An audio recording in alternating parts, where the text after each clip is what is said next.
All right, hi y'all. How's it going? Welcome in. Hello. Um, there it is. All right, hi everybody. Hope you. Oh, that's savvy. I suppose I should change. Turn on my camera, right? So y'all can see post work Callie. Post work Callie. How am I feeling?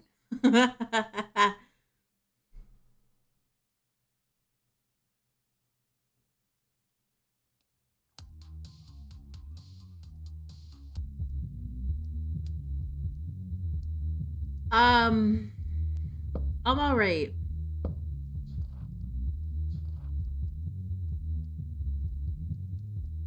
I'm a puddle of pirate brain go burr, hence the neck hugging. hmm I'm sure that'll do you some good, Savvy. um,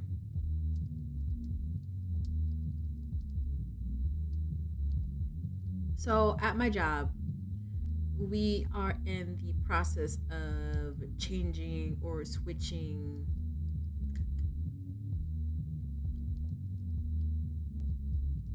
people at the top. I'm gonna just say it like that. People at the top. So like the CEO will be retiring in about a few years. The COO is retiring next year, and so we know it's coming because they've been talking about it. But the only thing is that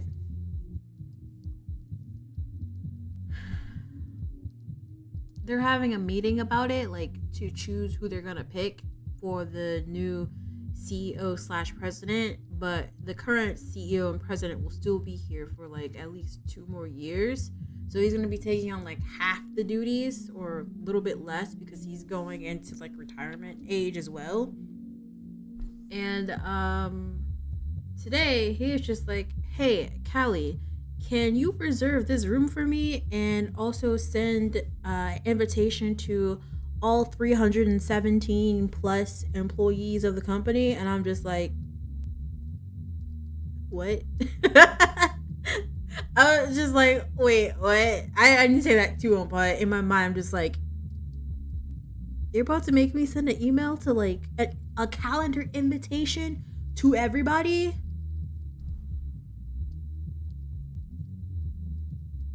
So anyway, he's just like, "Yeah, I wanted to be named this. You can say this in the email and just send it out to everybody. Have it for this time. We know that such and such is having a baby shower, blah blah blah. But it'll be fine. Also, can you order a cake?" Excuse me? What do you mean order a cake? What do you mean order a cake? Oh, it needs to be this for tomorrow. What do you mean it's for tomorrow?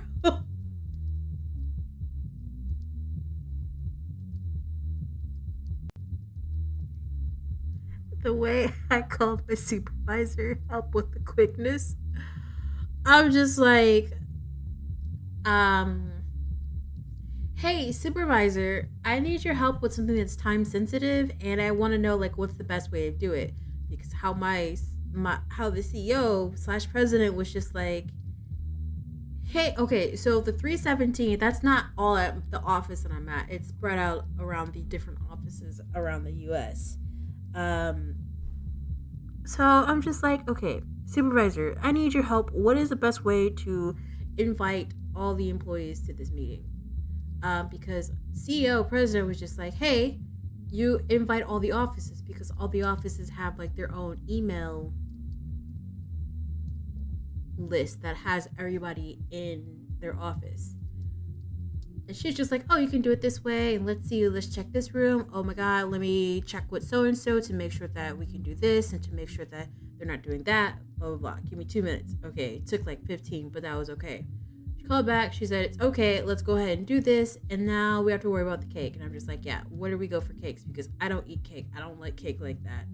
Um, so she's just like, oh, let's go here and say, like, whatever you have in stock and apologize that it's so last minute and can you do this for us, and let's go with this color to match our logo colors because we have such a weird green color.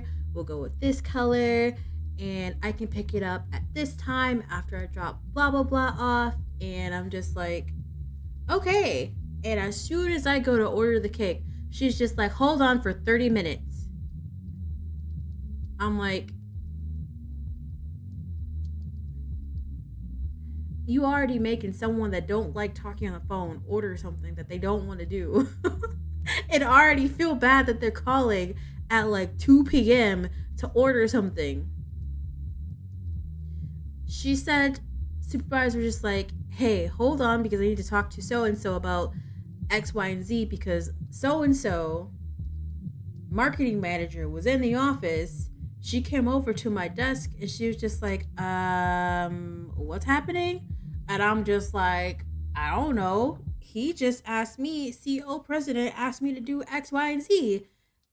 So I'm doing X, Y, and Z. Yeah, I'm the assistant, but he didn't tell me everything. You can speculate on what's happening, but I don't know. Don't ask me questions. I don't know. Anyway, so I fuck around with my with all my shenanigans and watching Twitch and on my phone and talking to my coworker mom. I'm like, hey, can I order this yet? Sure, go ahead. Go for it. I'm like, okay, call them. Get transferred to this department. Get transferred to this department. Say, and I finally get to where I need to, and they're just like, oh yeah, sure, we can do it. Okay, what do you need? Blah blah blah blah. What is the if you don't mind me asking, what is the event for?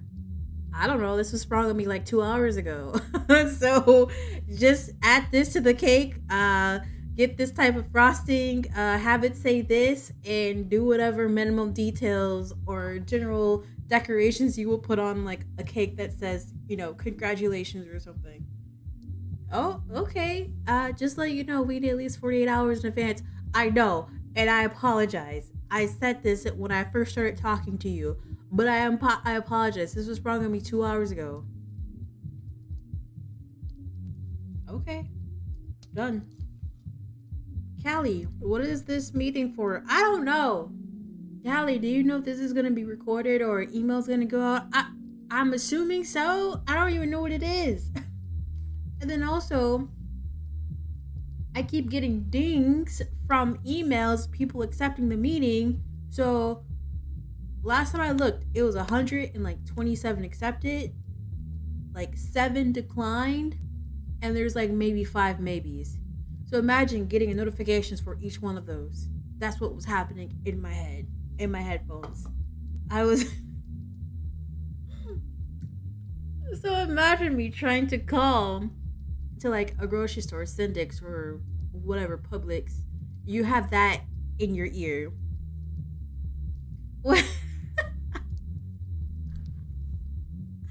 Listen, I was stressed, and so was my supervisor because she was just like, "Oh yeah, that's easy." Oh, the cake part. Now that's a little bit harder because I'm just like, yeah. If you would have told me this on Monday, sure, I would have been less stressed about it. But the day before,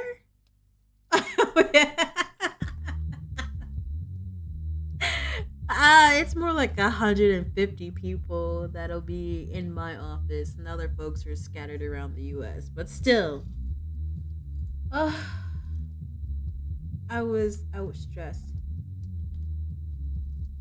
I'm an introvert. I don't like all this stress. But welcome in, everybody.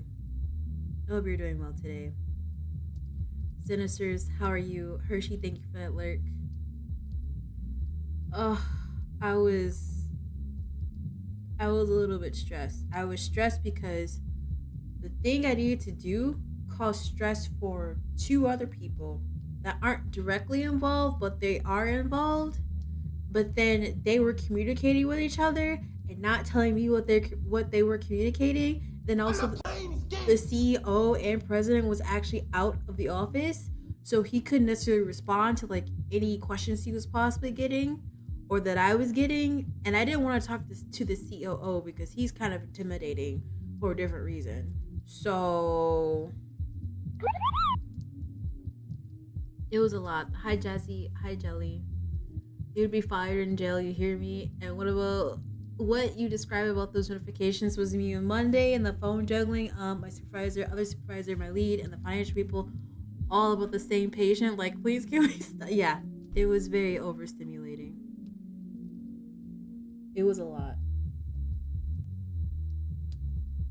It was a lot. And that happened at noon. Also, this event is pushing up to like another event that's happening in the same room.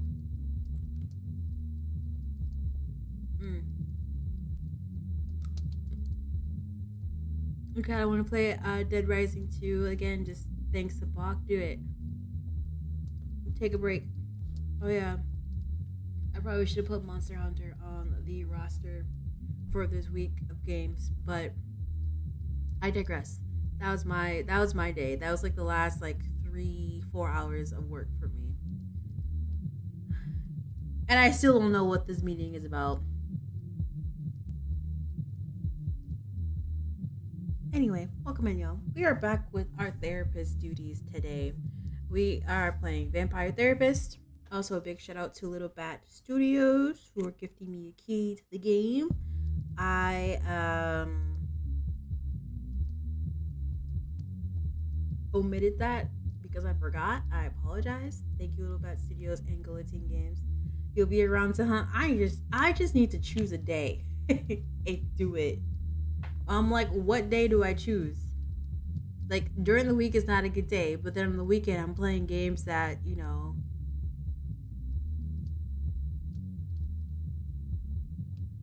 kind of require it. Hold on, I was looking. Hold on, wait a minute. Wait a minute.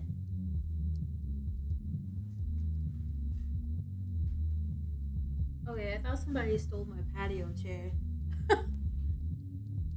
um, but yeah, I need to just choose a day to do it. I don't know if it's gonna be like a Friday, and Saturday is definitely a no because process of elimination. To be honest, even though I've streamed it like I don't know 6 times already, we're getting close to the end. There's still like a long point, and also the fact that I'm not reading it anymore. It's going a little bit faster, so y'all can hear the voices of all the things. Hi, Roto. I'm doing all right. I'm a little overstimulated, but it is what it is. Um, but yeah, I don't know what day. Sunday is a weird day. I don't know. I'll figure it out. But back to Vampire Therapist. So far we have. I think our last session was with Medi. I think that was like one of the last things that we did. And I wonder if that was like the only thing that we did. I can't remember. Um, but so far we've already had one of our clients graduate. It was Edmund, who I think is doing some not safe for work stuff, but we ain't gonna talk about that. We still have to deal with Dr. Drain and Luterus, Isabella Desti, and then we have Medi. I'm like, am I forgetting someone else? But also there was DLC, which is why it took me a little bit of time to get on stream because that was updating. So there's free DLC for this game. I don't know when I'm gonna have time to do that, especially with all the games that are coming out. What Reynada's actually comes out what next in like 3 weeks or so, followed by Silent Hill and then Metaphor, and then Raincoat uh, Plus is out coming out next week. Next week, either Monday or Tuesday. But I did. I don't know where it is, but I did buy SMT5 Vengeance because it was on sale. But then this morning I saw that it was on sale more than what I purchased it for. I got it for like $42 off of Amazon because I wanted to play it on my PS5, but then I realized it doesn't really matter if I play it on my PS5 or not because my save data is on my Switch and I refuse to play it on the Switch. So, all right.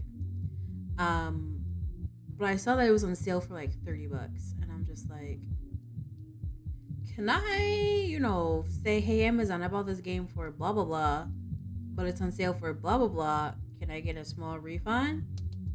Maybe. But anyway, we'll figure that out. Because I think the PS5 one is only on sale for $42, $43. Mm. Okay, so back to Vampire Therapist. But first, how is everybody? Tell me about your day. What did you do? How are you feeling? Are you ready for some therapy? Let's see. In our third session, I got more insight into how Medi's letting the internet affect her. Andy suspects there's an ancient fallen angel out there pulling the strings. Bases or bases her personal value on her follower count going up. Doesn't seem to have any real friends, just fans. Is letting this algorithm determine what she does all day. Still not spending time offline. Whatever this algorithm is, it sounds like a real asshole. I'm worried this thing has really got his hooks in Medi. I'll keep pushing her to value herself though. That's from our last session with Medi. And then with Isabella, the deeper I dig, the angrier Isabella gets. I don't think we're even at the core of it yet, but she is furious as hell with her husband and son. Adored her son more than anything, a little too much maybe. Feels betrayed by both her husband and son. Seems angry with herself that she wasn't able to control either of them. Maybe madder at herself than her boys. I tried to push Isabella to be a little more selfish. She can't control other human beings, so maybe she can worry about herself first. And then with Dr. Drain, great session with the doc tonight. Sometimes his being a big old nerd can be a real help. He's looking at his problem more rationally now. Likes to blame Lord Ludorus for his more animal needs. That is, he denies his own needs and Ludorus fulfills them. Has a lot of his identity tied up in being a rational scientist. Wants to transcend being a vampire, must drink real blood. So his problem is that he's not drinking blood, or he's not doing what his body is telling him to do, if that's a good way to explain it. Hi Janae. He kept busy counting on the hours until Thursday morning. Gonna go do some BG3 stuff too. Have a good night, Roto. Thanks for stopping by. So basically when this Lord Ludorus takes over, he basically gorges in sex in blood. I don't know if alcohol is really doing anything for him, but he indulges in both of those things, which Dr. Drain is abstaining from. Why? I don't know. Well, we do know, but anyway. I encourage the doc to drink some real blood. I think his head ain't clear because he's starving. I think he gets that. It's a biology thing. So these are the three clients that we still have that we're working with. Dr. Train, Isabella, and Medi, and then we have our own therapy sessions with Daddy Andromakos, which is this handsome fellow right here. Look at him. Look at them fangs. Look at him. Okay, let me stop playing. Oh, come on, Andy. I'm keeping my hat on, but that don't make me an ace therapist. No, but your progress with your clients does. I must confess, I think you are a more fitting therapist than I am. Your clients are quickly comfortable with you. Why are you lying? I had to pull a gun out on one of them. What are you talking about? You like fangs? Of course you do, Jenny. You like them chompers. I believe my clients are afraid of disappointing me.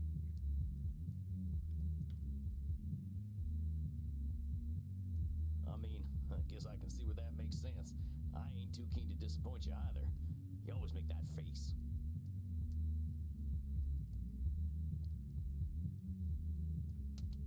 R50? Are you about to make me disappointed?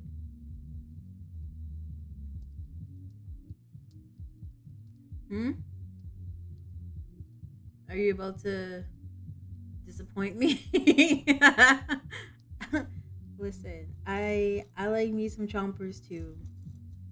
The shark chompers.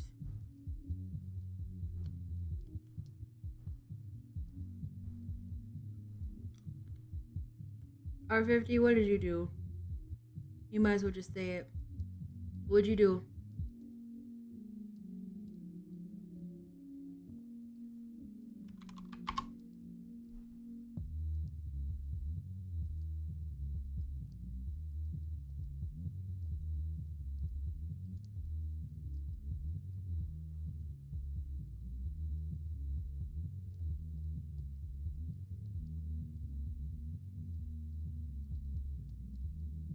One moment, please.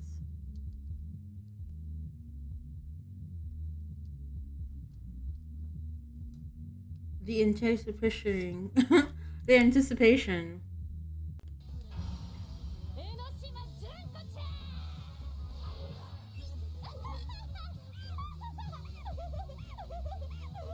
Now R50.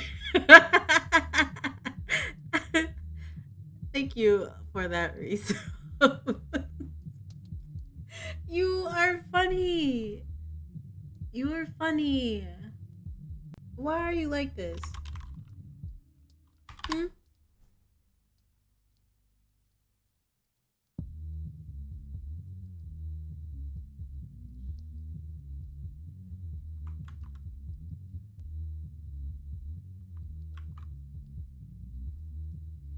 Okay.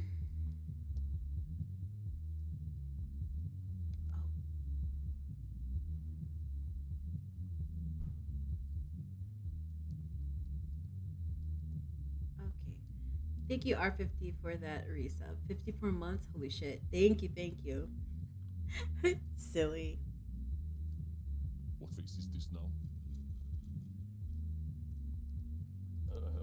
Never mind. I'm teasing you, Samuel.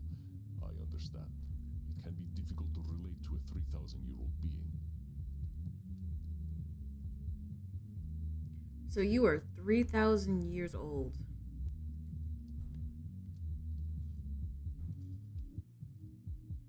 Someone want to do some reverse some reverse history lookup to see what time period Andromachos came from?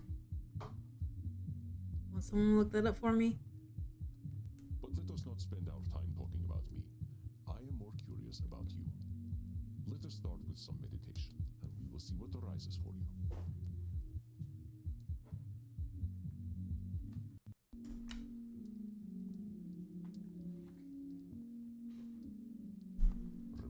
place of comfort, my friend, and remember to breathe. Mm-hmm. Well, life just ain't fair. There once was a man named John Muir. Maybe I should start a farm or something. Not Debella. Her blood tastes. Wonder whether I can rent a horse. The bastards are unstoppable now. I deserve to be punished for what I've done. Ain't right, they don't let dead folk vote. Wonder what's going on back home. Hope Reinhardt doesn't try to teach me more German. Crimson's real cute when she scrunches her nose up. Yeah, she is. Bad boy. Wonder how Edmund's doing. Are you feeling better, my friend? Oh, nice. Are y'all ready for y'all daily dose of Crimson, though? Yeah, I think I'm more in tune with my own thoughts these days. I am delighted to hear it. What sorts of things came up for you? After our last session, I can't help but think about my criminal past and how I was pointing fingers everywhere but at myself. The universe dealt me a bad hand, but I played that hand poorly. I got abused, and then I abused other folk. I guess that's only fair, so yeah, I can feel bad, but maybe the universe was just evening itself out. Aha. Samuel, I know that when we both have suffered and caused suffering, it is tempting to blame the fates. But this is dangerous, a sort of cosmic control fallacy. Mm-hmm. If we expect that fate will reward and punish fairly, we are bound to be disappointed. We are immortals, Samuel. We live long enough to see old grudges die, and the judgments of our generation replaced by another. So in the grand scale of time, how can any judge fairness? Dang, that's a real good point, Andy. But a depressing one, honestly. I was never a man of faith, but walking in them woods for so long, seeing so much nature, so much life and death, I started to feel a kind of flow to the universe, you know?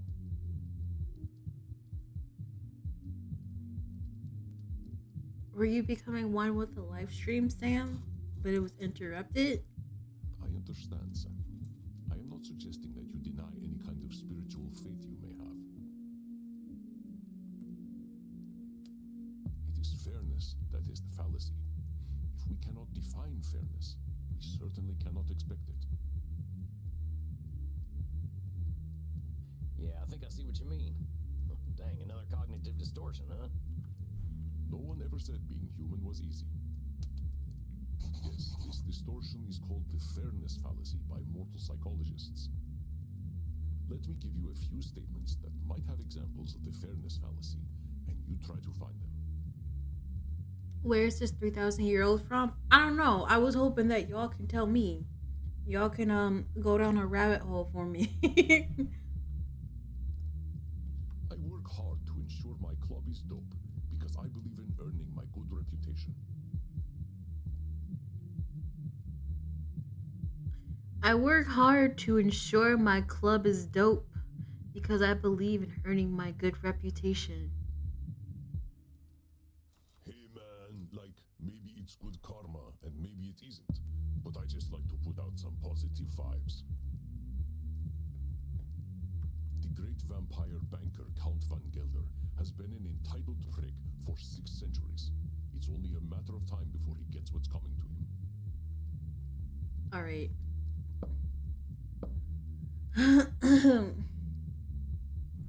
So we learned a new term. Sorry about that. We learned a new term, fairness fallacy. You know those folks who say I work hard so I deserve to get what I want? Well, just you thinking you deserve something don't mean the universe will reward you. Truth is, your definition of fair is personal, and it'll often conflict with other people's definitions. It's a fairness fallacy to assume our picture of what's fair is the only reasonable outcome. Examples: I donate to a lot of vampire charities, so I know I'll be rewarded by tripping on an oil deposit real soon. My buddy Alejandro sleeps in his coffin all day. He doesn't deserve his muscle tone. I'm a great therapist, so Andy will surely give me his therapy practice, though I got no head for business. You don't know what you did? Is this something that you like ate? Was something hot, Jazzy? Why bother being kind to mortals? The universe only punishes kindness. My own life has not always been kind, but I have learned much from my challenges. Nah. I just ate a Sammy. Be something in the sandwich. Cut your mouth.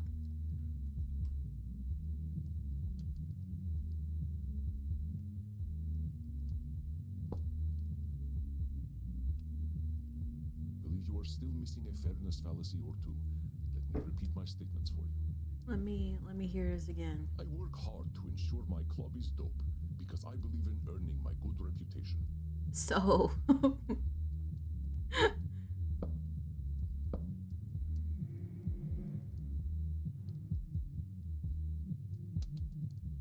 so this might be a fairness fallacy.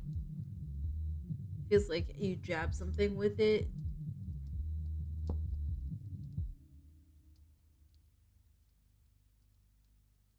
I don't even know what to tell you about that one. Hey man, like maybe it's good karma and maybe it isn't, but I just like to put out some positive vibes. Struggling for free. I live. The great vampire banker Count Van Gelder has been an entitled prick for 6 centuries. It's only a matter of time before he gets what's coming to him. Mm-hmm. Why bother being kind to mortals? The universe only punishes kindness. The universe punishes kindness? Well, that ain't nothing you can know, boss. Sounds like a fairness fallacy to me. That ain't nothing you can know, boss. Indeed, Samuel. It's the sort of thing a more nihilistic vampire might say, but such nihilism is not founded in objective reality. And nihilistic vampires are real downers at parties. At the last Blood Drinkers Ball, I ended up at the same table as Ayn Rand. That name sounds really familiar.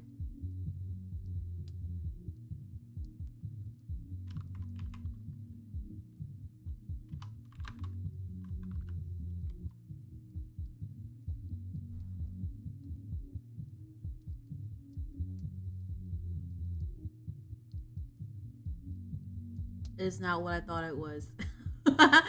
Ayn Rand is a Russian American author and philosopher. She's known for her fiction and for developing a philosophical system she named objectivism. Ooh, I cannot imagine who decided to offer her immortality. That was my longest night in thousands of years.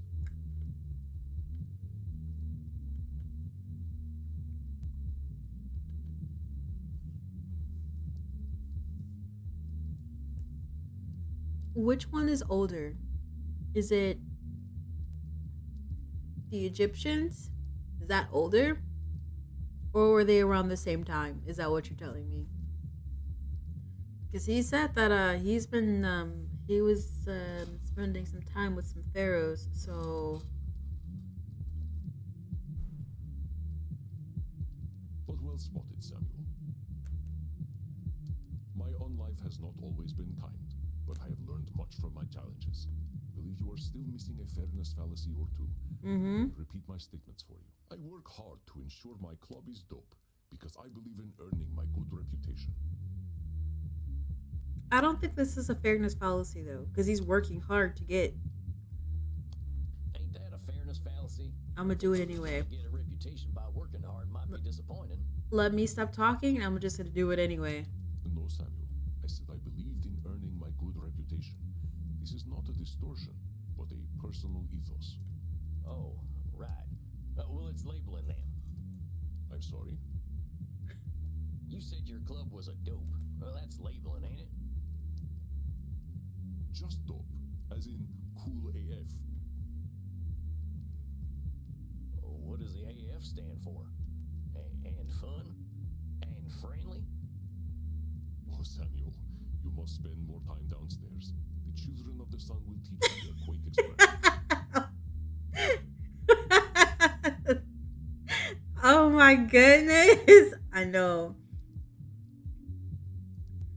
Well, Egypt still had the Middle Kingdom and Old Kingdom periods before the New Kingdom. We'll just we'll just say that I don't know what his lore is, but we'll go with Zaddy Andromaco as being from the Middle Kingdom. Hey man, like, maybe it's good karma and maybe it isn't, but I just like to put out some positive vibes. I'm gonna click all of them Well, dang, Andy. I didn't know you could do voices. just for the dialogue. I like to break it out at vampire parties. Well, that didn't hide the fairness fallacy, though, surfer partner. You're expecting some kind of reward for being good. I spoke of putting out good vibes for its own sake, not expecting anything to come from it. Specificity is important, Samuel. That is why we are doing this exercise. Let us continue. Mm-hmm. The great vampire banker Count Van Gelder has been an entitled prick for 6 centuries. It's only a matter of time before he gets what's coming to him. Mm-hmm. I think I heard of this fella. He was one of them vampires pulling the inflation strings during that coronavirus thing, right? Who? They say he caused the Great Depression back home, too. You're right that he's acting like a prick, but the universe ain't accidentally gonna make him fall on a wooden stake. You are correct. This is a fairness fallacy and a bit of wishful thinking. Hold on. Is this the shadow document or the shadow document that's happening in the US? What is this? Middle Kingdom was like 4,000 to 3,700 years ago. We'll leave it about that because I mean, he just says 3,000. He may not be 3,000 years old. Exactly. I mean, don't do it, Janae. It's a trap. You'll be window shopping, and then all of a sudden, your Amazon cart has like $100 worth of stuff in it. You really don't like this fella, huh, Andy? He is a 600-year-old investment banker. He's tried to summon demons, and even they refuse to spend time with him. Yeah, and he's ugly, too. Let us not descend to his level, Samuel. His face is taking me out. Oh, sorry. Don't do it, Janae. Apparently, there's going to be more sales October 8th and 9th. And then, if you're into that, which sometimes I do, I prefer Cyber Monday, but Black Friday and Cyber Mondays. Speaking of which, will I be paid for that for once?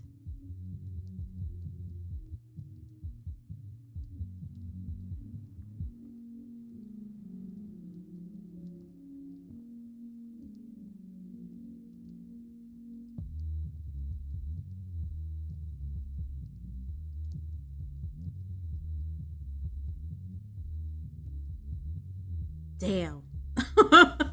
I will be, but it's gonna be rough.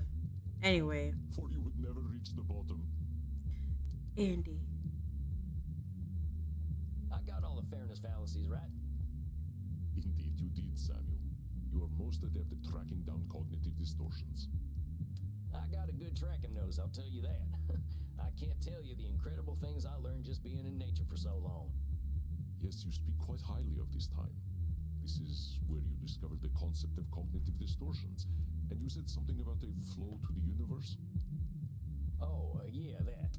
I don't know, Andy. Something about seeing so much life and death and rebirth. I think it made me start to look at things differently.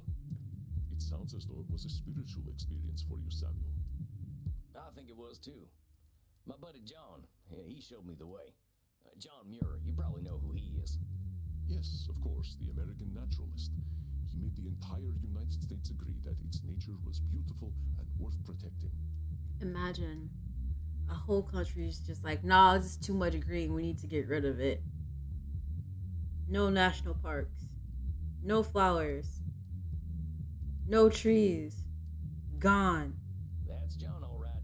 I used to call him Johnny Christ because of the way he could make you believe. He didn't like that too much, but he had a way of making people think differently. No, it's like F y'all perish, basically. Basically. How did you meet? By the late 1800s, my hippie friends moved west. John, he was their hero.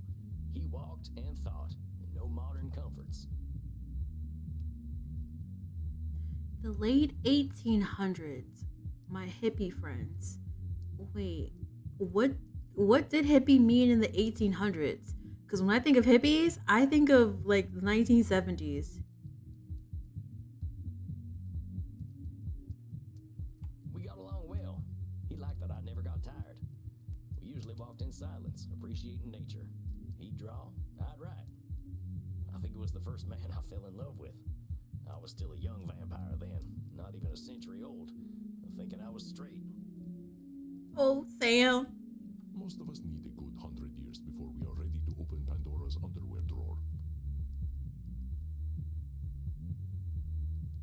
Yeah, about that.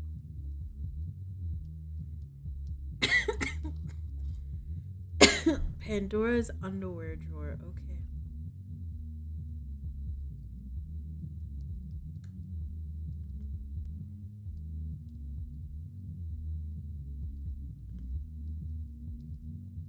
How long did it take you to branch out? All right, y'all.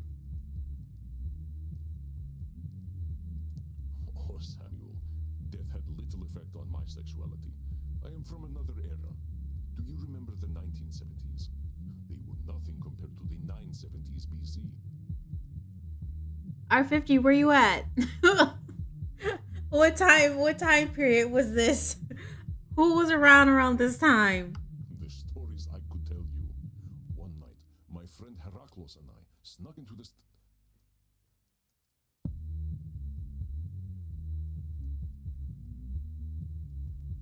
Roman? No. Greek. Greek. Greek. I was just thinking about the time. I'm joking, Samuel. Such a thing is not for a therapist to share in a session. I just wanted to tease the American a little.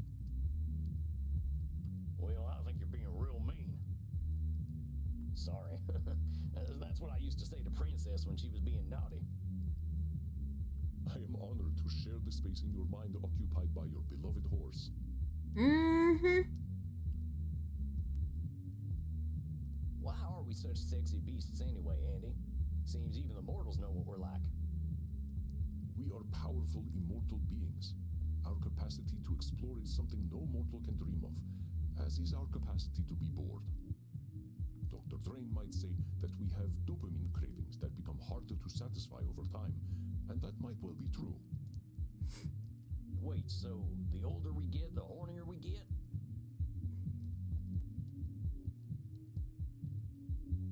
You have an interesting future ahead of you, my friend. We'll make an international of you yet. So is that a yes? I think that's a yes.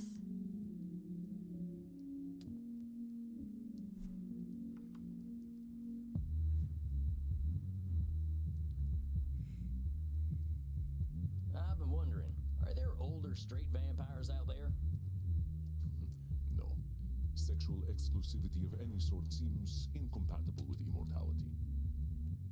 There is a group of vampires out in Washington who claim to be straight, but they are not fooling anyone.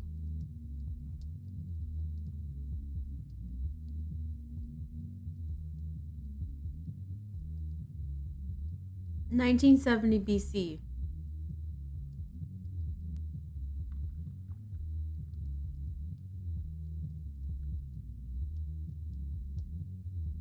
Is that still the Dark Age? Hold on. I need to.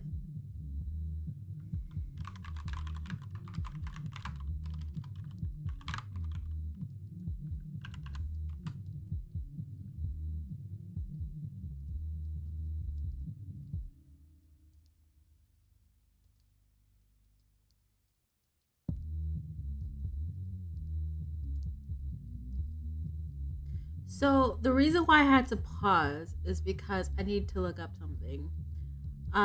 He said there's a group of vampires out in Washington who claim to be straight, but but they're not fooling anyone. And I'm just like, is he talking about the straight edge people? Or those who follow the, I don't even know, like, I guess the straight edge lifestyle? But they're from Washington, D.C. He said Washington. Anyway, that's just random stuff I'm thinking about.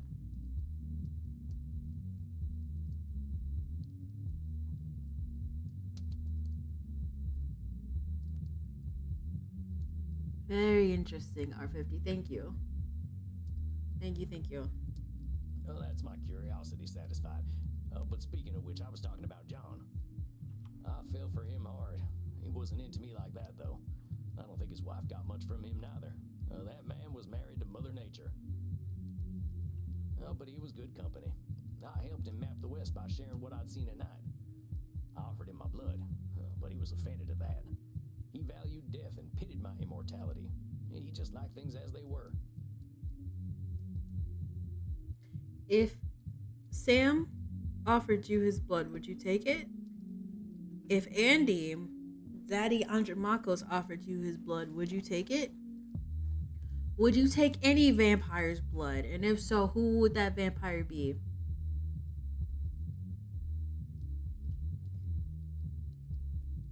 I'm gonna give y'all a minute.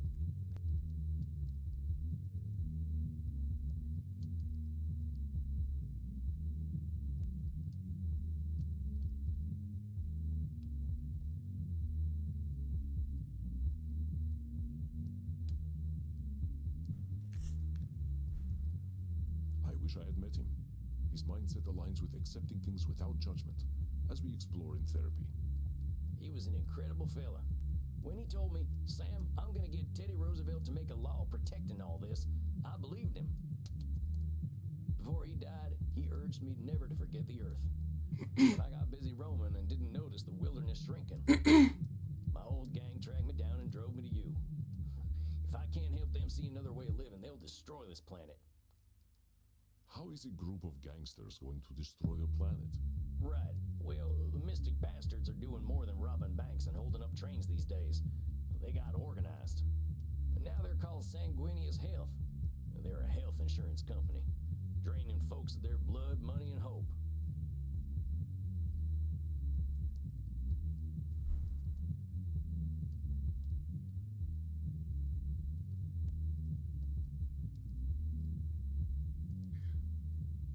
The fact that they are a health insurance company, health insurance, that is very specific.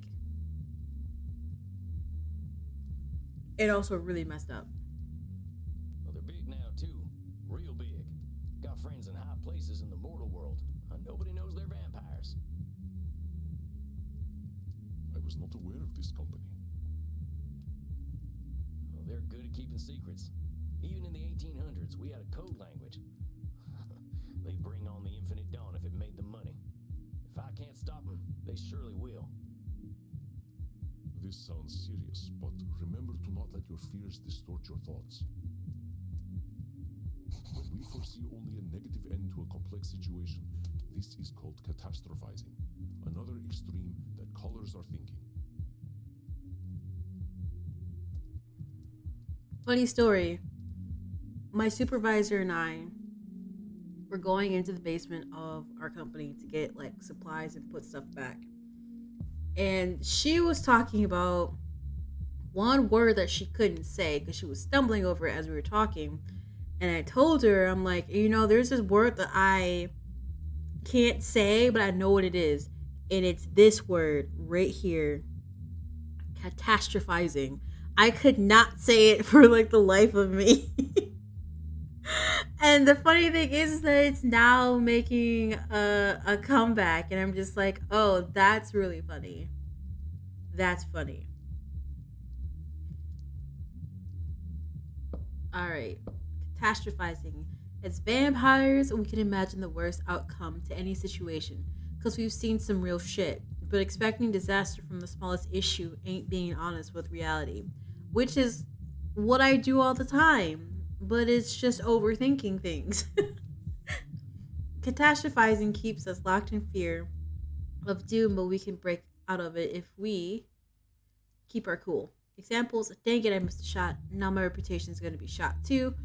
I heard of a rumor of one of them dang Van Helsings is in town. This is it, compadres. We're dead. I feel weak tonight. I must be losing my vampiric powers. Meaning, maybe things are rough, but I can't see every angle, right? Yes, exactly. This is not to say your worries are overblown, but being able to imagine varied futures is useful in our decision making. Let me give you an exercise so you can identify catastrophizing. I always make sure I keep my coffin key with me when I go to sleep. It would be embarrassing to be trapped in my coffin.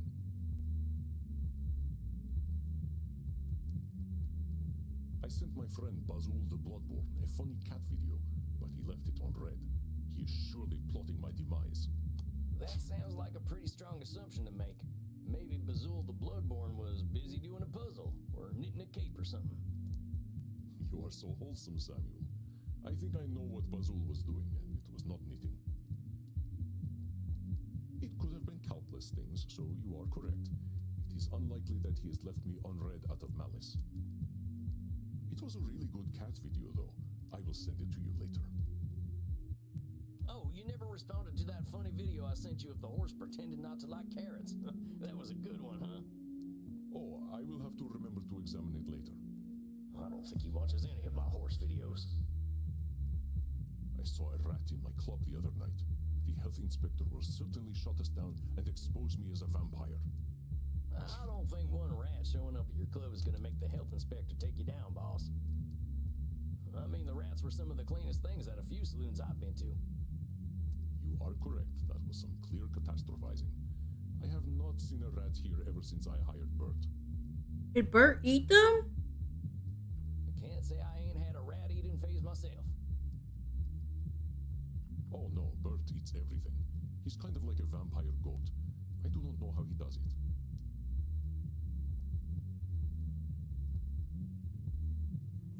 I guess Bert could eat the health inspector, too. I think they know better than to get too close. Oh no, I am trapped outside during the day, and it is the middle of summer. I shall burn to ashes. I mean, you might. When I DJ downstairs, I must ensure that I do not wait too long to drop the beat, or my patrons will think I am a terrible club owner and leave. I don't know, boss. I don't think anyone's gonna get all that worked up about dropping a beat. That's gotta be catastrophizing. You are correct, Samuel.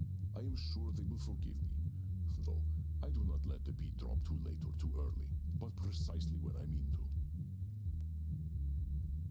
You know what's funny here is that Sam has no clue what drop the beat means.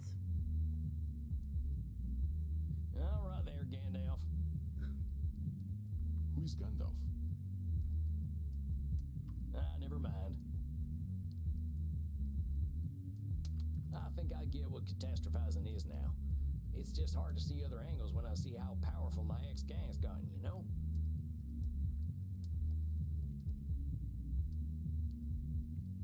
You know, what's crazy is that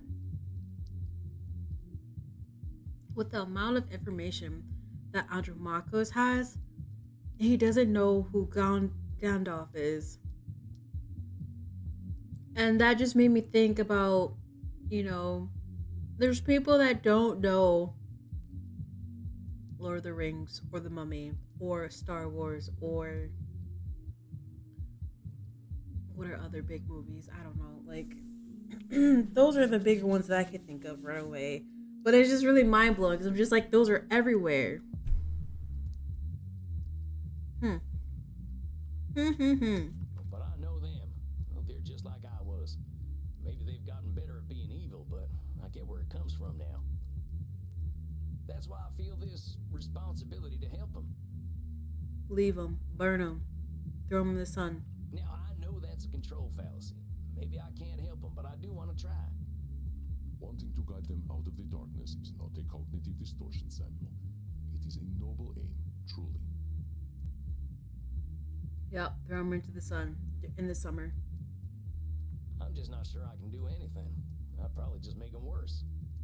Who's ready for that autumn fall season weather? I would like it to be at least 60 degrees outside, please, and thank you. You can take this 80-degree weather somewhere else. That sounds like catastrophizing to me, Samuel. I believe that you will help some and be unable to help others, or some may not be ready to be helped.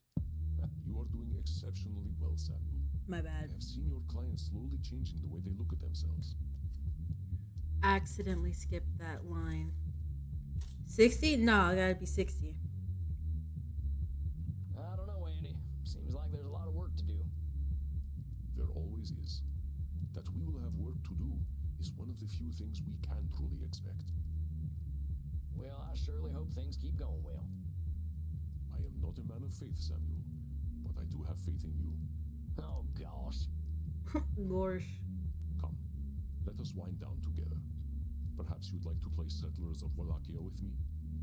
That sounds like the kind of quiet evening I'm looking for. Come then. I will set up the board. That's cute. They're cute.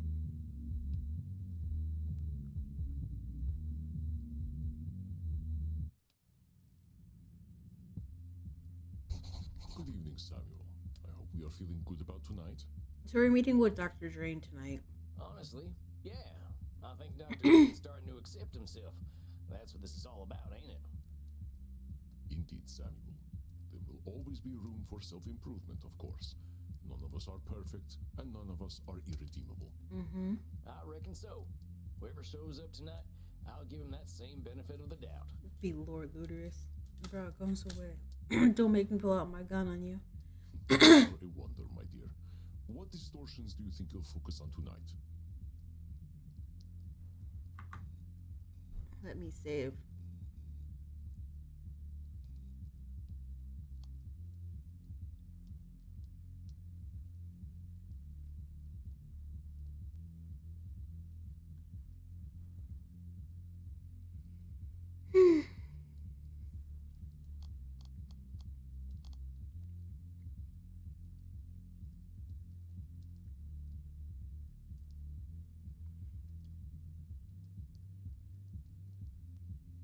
I kind of want to say always right, but for sure I'm gonna choose. I can choose 3 more. So I'm thinking either always right, control fallacy, overgeneralization, or catastrophizing.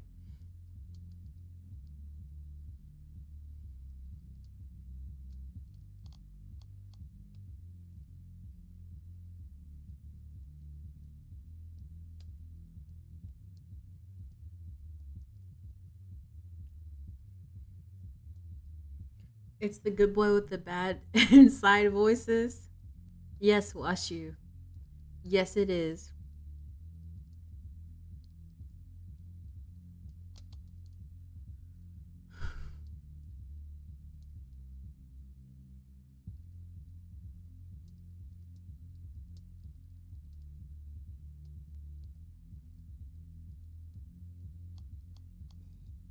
Oh, we're gonna try this. I think these are the ones that are likely to come up.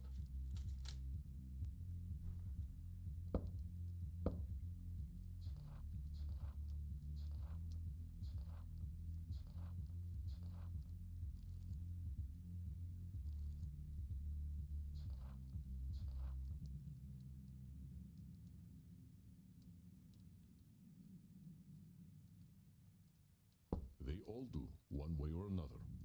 We are wildly irrational beings, my friend. But I will leave you to Dr. Drain. All right, I think I'm ready. Here it comes. Hello, darling. Miss me?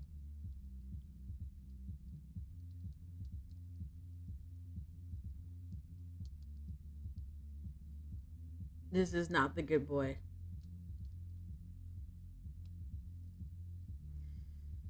What are you doing here, sir? Do I need to pull my gun on at you? I should have had that sound commit, like that sound ready to go. I was thinking about it too yesterday. Oh boy. Look, are we gonna have a civilized meeting this time, or are you gonna break them fangs out? I'm going to do exactly what I want to do. And you know what? You're going to love it, American. That sounds. He needs some spray bottles with bleach and holy water in it. But I think the bleach and holy water is gonna cancel each other out. Hi, Calamity. How are you? So lay your cares and your underpants at the door, because Lord Luridus is here to take you away. Why are you here? Well, I guess Dr. Drain's back on the stuff again. Why don't you ask the little worm yourself? Oh, Doctor, your master summons you. Hello, Sam. Just like that? You just switch it up.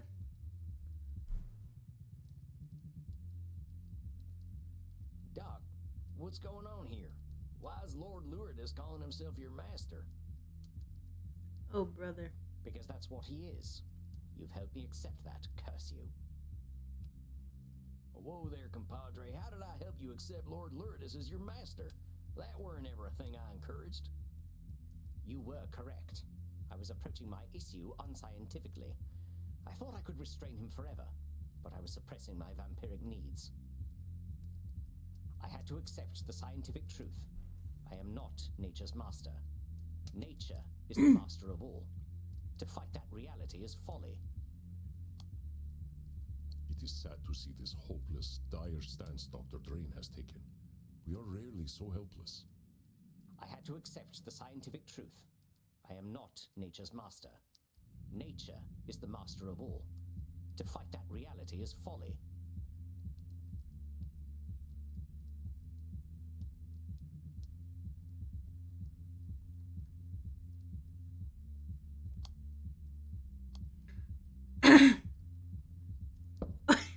This is not what I expected.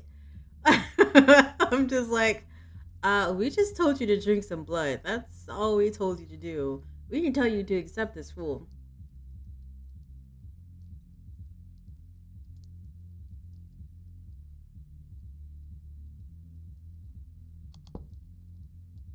It is sad to see this hopeless, dire stance. I had to accept the scientific. It is sad to see. I had to accept Control the fallacy? Hold on there, cowpoke. That's some extreme thinking there. I'm no scientist, but ain't finding nature as natural as nature itself? You're just babbling now. I ain't. Isn't fighting nature where we all come from? Why we walked out of the sea in the first place? Why anything lives? Evolution is the inevitable result of a species' fight for survival. Those best adapted to their environments thrive, and those who do not die. It is not done with intent. Yeah, but them species are fighting nature, ain't they? And the fighting's what makes them what they are. A simplistic interpretation, though I suppose not inaccurate. But still, I realized that I was suppressing a great part of myself. I did as you instructed, you know. Like, y'all was supposed to, like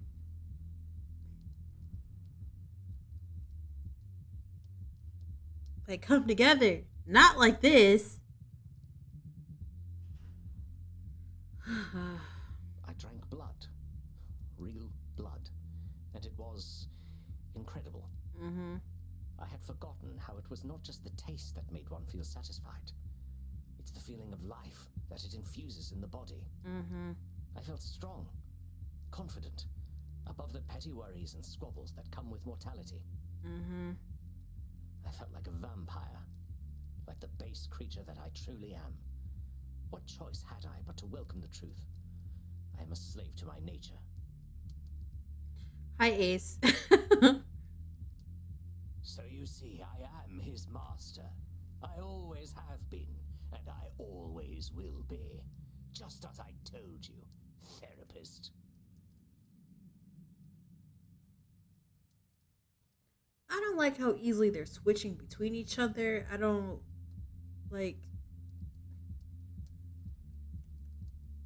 But The same dark master lies within you. You know this, don't you? I can see him behind your eyes. no, it's not good, Ace. Oh yes, you cannot hide him from me. You cannot hide the blood, the screaming, the power you felt when you stripped the life and dignity from those pathetic mortals. Sam, pull your gun out and deal with them. I know your thoughts, my leather-bound friend. I know what you crave. Lie back, and I will give it to you.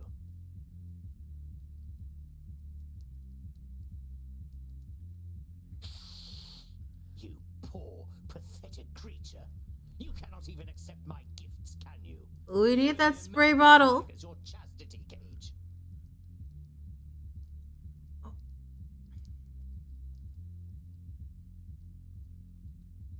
You know, I think I'll pick up one of those at the sex shop on the way home. I wouldn't want the dear doctor using my beloved equipment.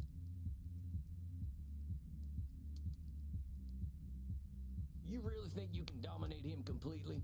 That's a control fallacy, amigo. Dr. Drain tried to shut you out and couldn't. You can't shut him out either. I don't need to shut him out any longer, naive fool. He has accepted that I am his true nature, and that I will always know what is best for him. See, I'm glad that I saved before doing this because I'm just like, maybe I should go back and choose some different ones. But at the same time, we were not expecting for him to be here. Like, literally, he came out of nowhere. Look, put Dr. Drain back on. I want to get his take on all Put this man back on the phone. I need to talk to him. But of course, talk to him all you like. He's a good boy now and knows what's best for him.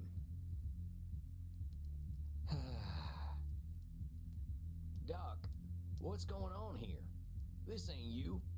You're maybe the most motivated fella I ever met. Lord Lourdes ain't who you are.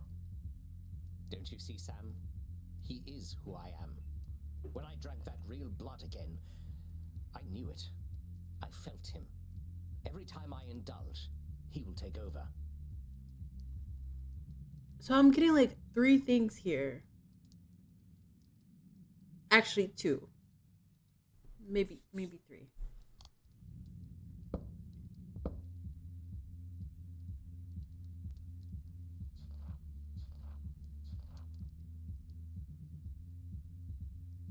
He has 2 personas. He do, but they're the same. They're the same person. And never mind.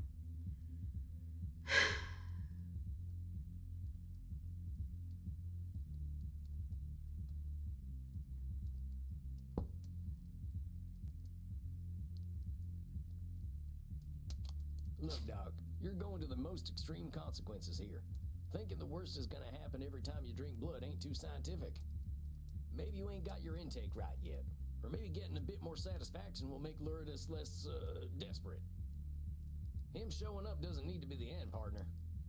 I suppose my horror at his presence is tainting my interpretation of the data. I shall endeavor to be a little more clear-headed. Washu, are you still here?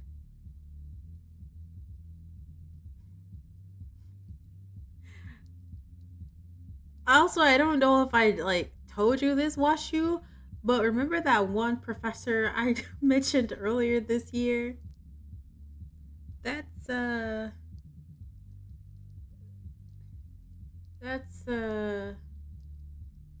yep. Every time you see Sam, you see Chuck Norris.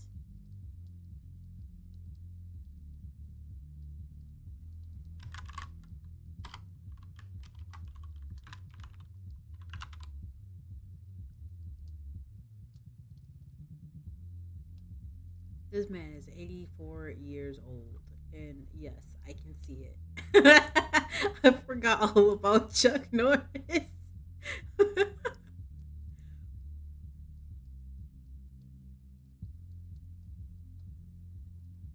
I forgot all about Chuck Norris.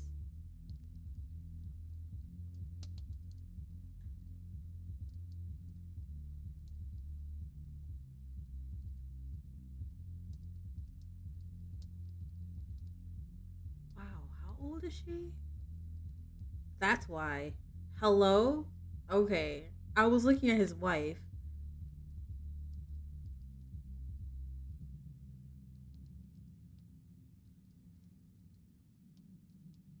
dating some. He married to someone 20 years younger than him. Hi, Serial. How's it going? It's just. I wish that Lord Luridus were not a natural outcome of my vampiric needs. I mean, if you weren't depriving yourself, maybe we wouldn't be in this situation. It isn't fair. I have worked so hard to overcome our curse. Don't I deserve a better nature? Dang, that fella looks pretty down. What can I do? Give him some cowboy wisdom. Doing well, waiting for some food to get here. How goes the vampire therapy?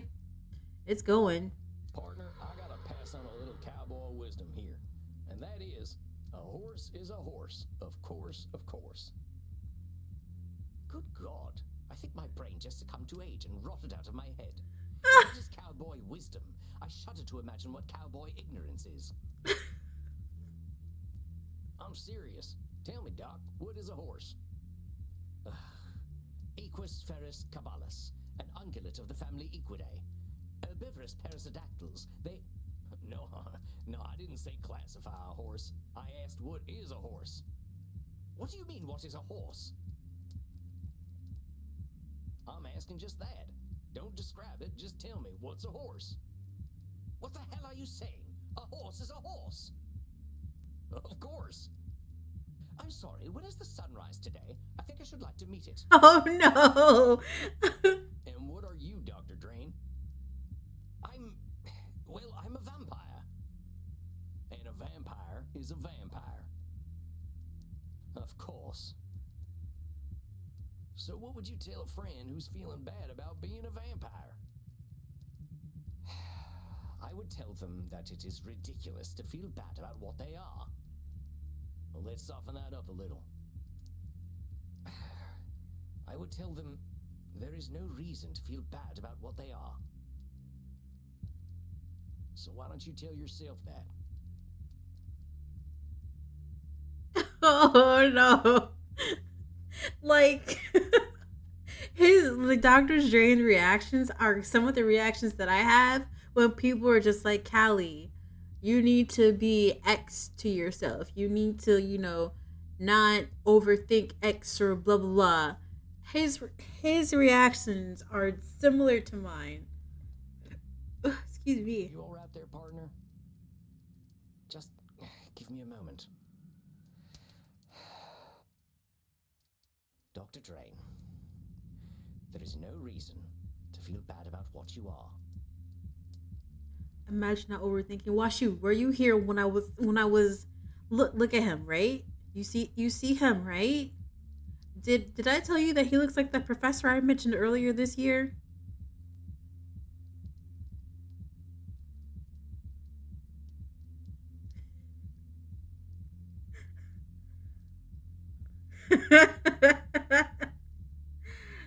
He do. He do. Look at him. Look.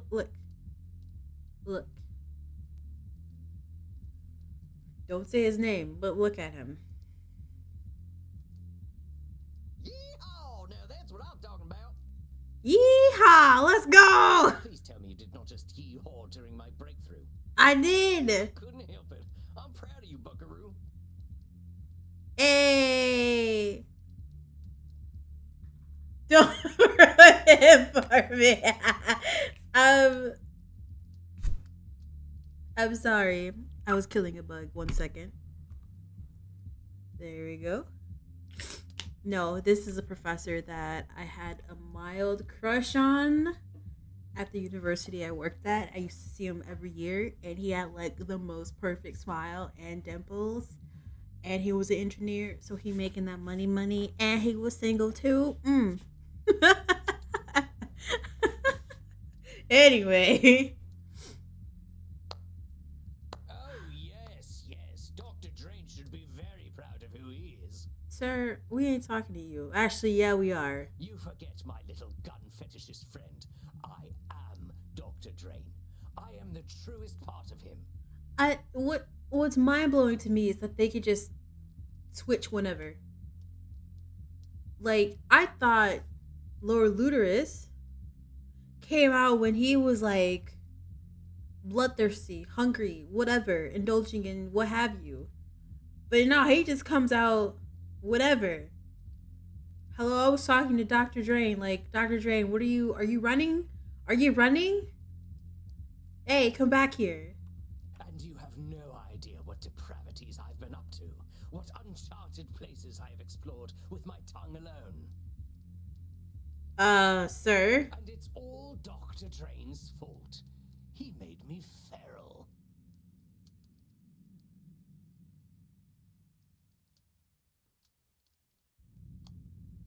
Dr. Drain is once again relinquishing his control over his situation. Draw him back, Samuel.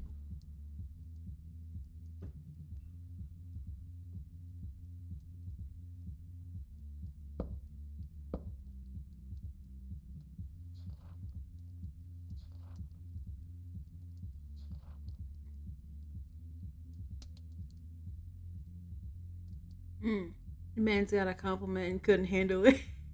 He complimented him. A compliment. And it's all Dr. Drain's fault. He made me Nope. Dr. Drain is once again relinquishing his... And it's all Dr. Drain's fault. He made me feral. So it's definitely not a should statement. It's either a control policy, but let me look at this again.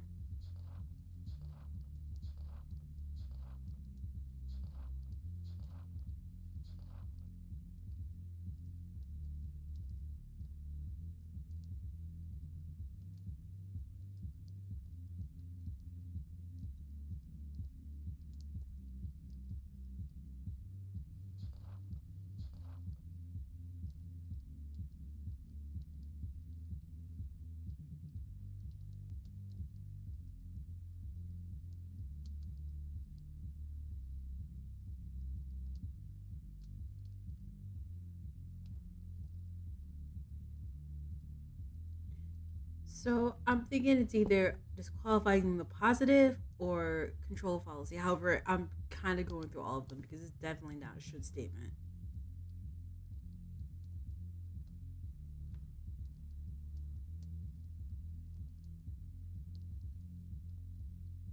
Well, Dr. Drain is once again... And it's all right, Dr. Drain. I know you're in there. We gotta admit something.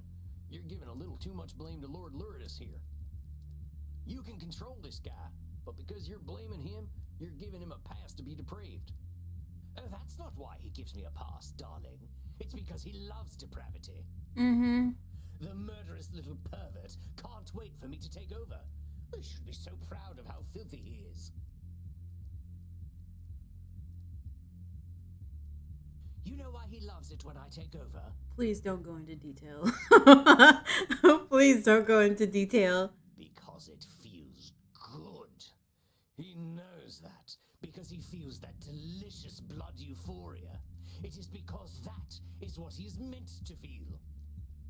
No, you unfuckable wretch. Dr. Drain should not be proud of me. Well, damn. I'm sick. I'm twisted. I am a filthy motherfucker. Or I would be, if she weren't long dead. Actually, I wonder where old Mama's buried. You know, he thinks his mother died of old age. But you know what I think? I think she died of shame. Because she knew I was her real son all along. How long have you been around, sir? That's my new question. Because if his mother was around and knew about him, that means he's been around for a while. Wait, what are you using, Washu?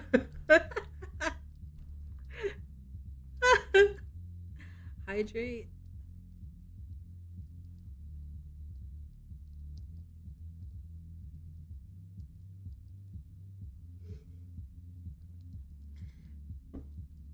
Thank you for the hydrate, Ace. Of course, it would be that one. Washu. Oh, admit it. You know what Dr. Drain is. No matter how great a scientist he may be, Dr. Drain is a creature of pure shame. That is the essence of his being. That is what makes me so strong. I ain't gonna deny our man Dr. Drain is feeling a lot of shame, but that don't define him. He's lots of things. He's dang smart. Incredibly knowledgeable fella.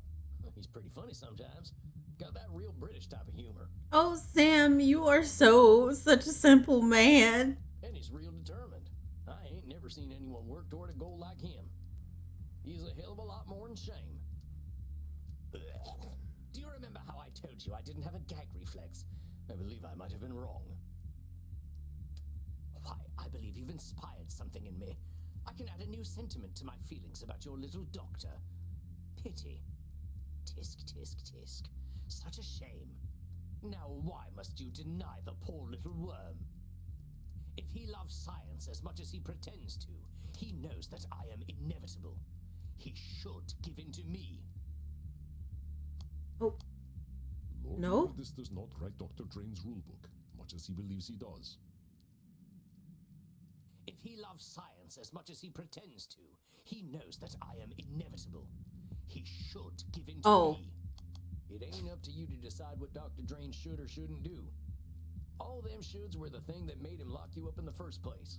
They're what made him afraid and ashamed, because he was always thinking about what he should be or do. Of course, they were his own creation, but he cannot help it. He knows in his heart that he should... Lord Lourdis, did I give you permission to speak, my little worm? I don't need permission. I just wanted to tell you something. Oh, he wants to tell me something. Well, go ahead, darling. Tell me something. I shall remember it when I'm shagging a football fanatic in a dumpster. First of all, why are you in a dumpster? What do y'all be doing in the UK?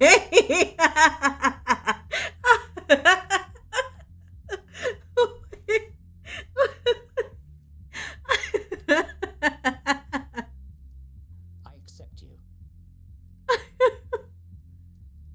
What do you mean you accept me? You cannot accept me. I am your nightmare made flesh. I am the reflection in the mirror you cannot see. I second. Get some standards. I just want. Why are you in a dumpster? First of all, like seriously, you're in the dumpster. Love yourself, my friend. Nevertheless, I accept you. I accept your bloodlust. I accept your violence. You accept my cock. It's his. It's y'all's. Yes, I accept even that. I will not deny you any longer. But as you are me, I am you. I take responsibility for all your actions. I shall feed you and nourish you, and you shall live by the Hippocratic oath I have sworn. No, it's not. The dumpster is the best place. R50. Excuse me. What have you been doing? Wait. Wait. Yeah, he's just willy nilly switching, and I'm just like, it worked like that. Dare you to try, you sniveling? Ugh. No, I do not need to try. You and I are one. I know you. I accept you. How many R50 get caught up on their shots? And I love you all the same. Listen, we need to focus on Dr. Drain. He's having an amazing breakthrough right now. He's coming to accept Lord Luterus.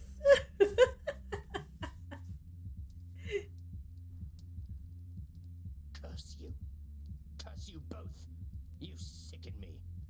R50 is a closet freak, is what we're learning in this stream.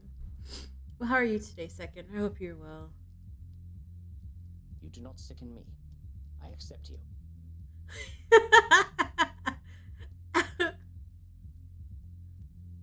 No.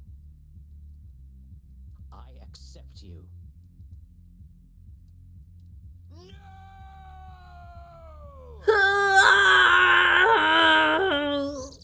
Oh.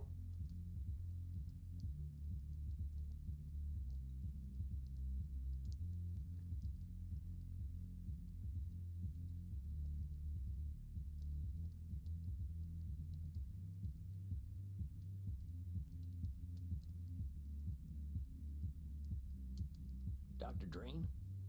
Are you alright? Yes, Sam. I am fine. You look fine. I feel fine.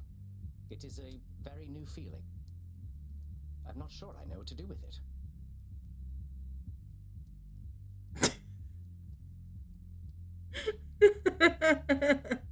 R50, it's okay. It's okay. You don't have to explain anymore.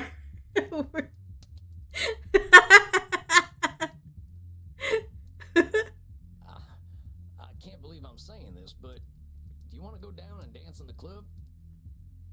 Dance? Dance? Would I like to dance? Okay, this accent. Okay. Okay. Yes. Yes, I would like to dance. Let us dance. I need your voice to be a little bit lower, and then it's perfect. I was hoping you wouldn't say yes, but let's go, partner. Yay!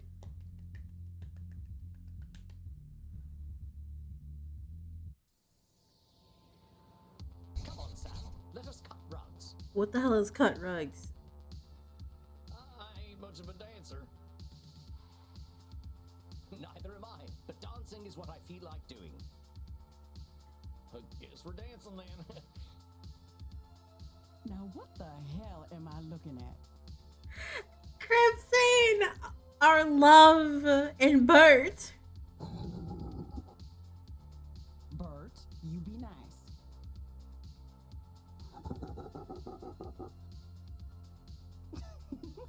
I guess that explains why Sam doesn't dance. Crimson, most dear, have you seen Samuel? I usually check in with him after a session, but he has disappeared. Check it out, Sugar Blood. Sugar blood. Hey, watch you. Are you gonna make a vampire D&D character? Or a character that drinks blood? You should use this. Add this to their vocabulary. Hell, I should make a D&D character that's a vampire or drinks blood.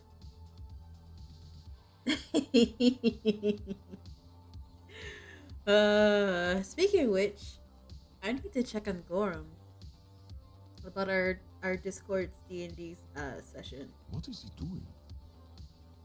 I think he's goth square dancing. Goth is square dancing. So he is.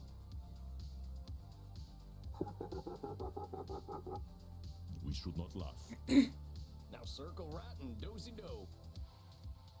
But then again, that is a should statement.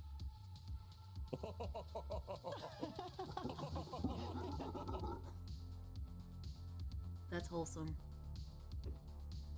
Yes, Ace. Crimson is our love. The master therapist once again enters his domain. Good evening, Samuel. So, let me see.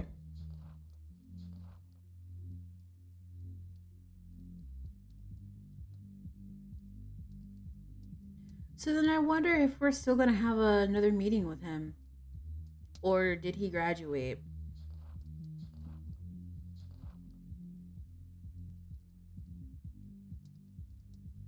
I don't know. You need to take care of Crimson when the cancer becomes too much, Ace. Yeah, that too. Oh, come on, Andy. That's I'm important. just the right cowpoke in the right place at the right time. A cowpoke who has a habit of disqualifying the positive. It is ungracious to deny a compliment, my dear. You are an excellent therapist and an inspiring dancer. All right. That's enough of that. You are seeing Senora D'Este tonight, yes? How do you feel about her progress? Ooh, let me look.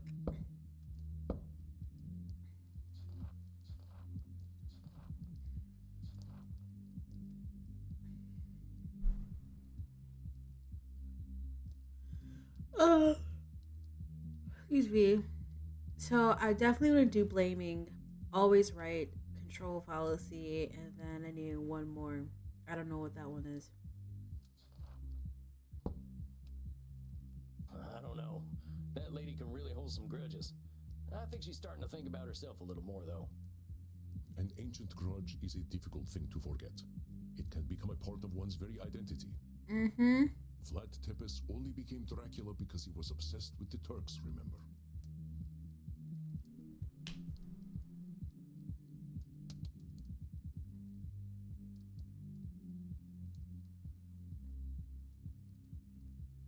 So that means that Dracula is somewhere out there. Unless he comes back every 100 years.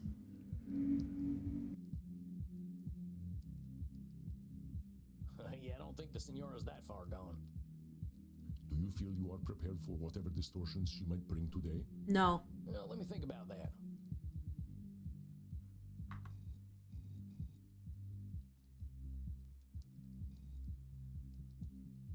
Let me see before we go into this. She already has control fallacy, so blaming,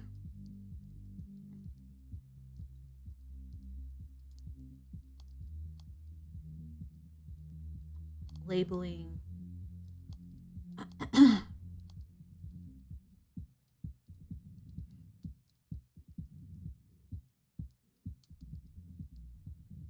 fairness. I feel like I dropped the ball with Dr. Drains and not including fairness, because I think there's a couple of fairness things in there that what's his face was saying, and always right too. But alas, I can only choose technically 5.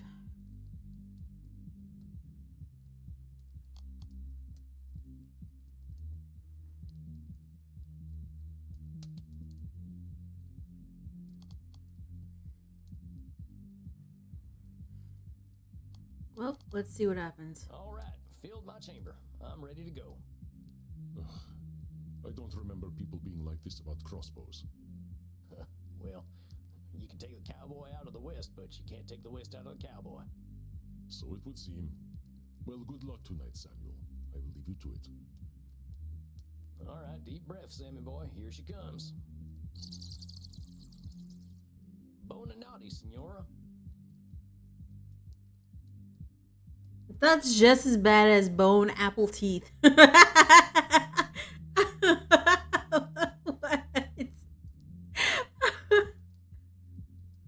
A bonanata. What? Or was it bonanati? Oh, Sam, you were hurting my soul. What? It's Italian. I thought I'd learn how to say hello to you properly. Bonanati.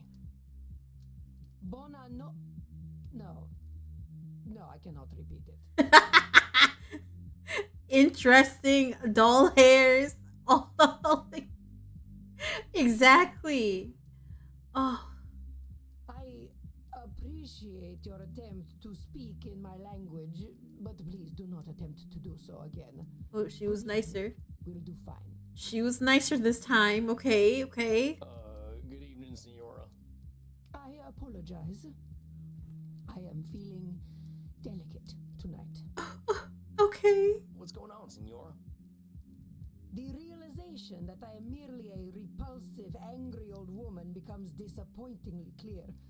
It weighs upon me in more than one way. Whoa there, Senora. What's with the labeling? You think calling yourself names is gonna make you feel better? No, but perhaps it will help me accept reality, as you have been encouraging me to do. I never said anything about calling yourself nasty names. I am repulsive, I am angry, and I am old. They are not names, they are hard truths. So I don't know what you look like in person, Isabella, but I don't think you're repulsive, but you're definitely angry, and you're for sure as hell old. It's looking at yourself in unkind ways, that's what it is. This can't be coming from nowhere, Senora. What's the deal? Last time we were talking, you seemed to be feeling pretty good. You want to know why I am disgusted with myself? Here, look. By the way, we learned that she really likes senators, which is really adorable for her. Did you draw one? Because I also feel like we told her that she should draw one. Whoa, hello there.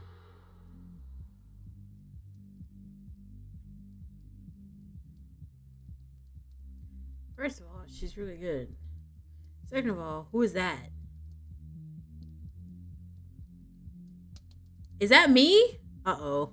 Oh no. Oh I no. know. It is terrible. No, it's not. I wouldn't say that at all, Senora. In fact, I think it's beautiful. Huh? Cake? What are you talking about? Oh, am I mistaken? I thought I heard something about delicious pancakes. First of all, that scared the mess out of me. Hi, Cake. How are you? Did you appreciate my TikTok that I sent to you?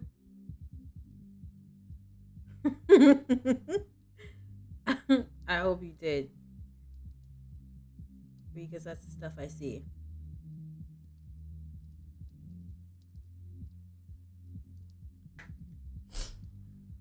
It is an entirely juvenile effort. There is nothing redeemable about this rubbish. Disqualifying the positive. Believe me, Senora, I know horses. You're a heck of an artist. Yes, she is. Then why do I feel nothing but shame when I look upon it? If I feel nothing but disgust, then it is disgusting. But, okay, so labeling or emotional reasoning? Isabella's feeling does not create objective truth. I find Then Senora, that's letting your gut make up reality. You look at this piece of art and see trash because that's how you're feeling. How come I don't think it's trash? I only sent one so far. Only one so far. oh dear Sam, I mean this in the kindest way I can, but you are an asino. I'm guessing that ain't a good thing. It is a donkey. Well, that don't seem too kind to me. My opinions don't count. In this case, no, because I am never wrong about art. I should have. I should have picked always right. Don't judge your art based on how you alone feel.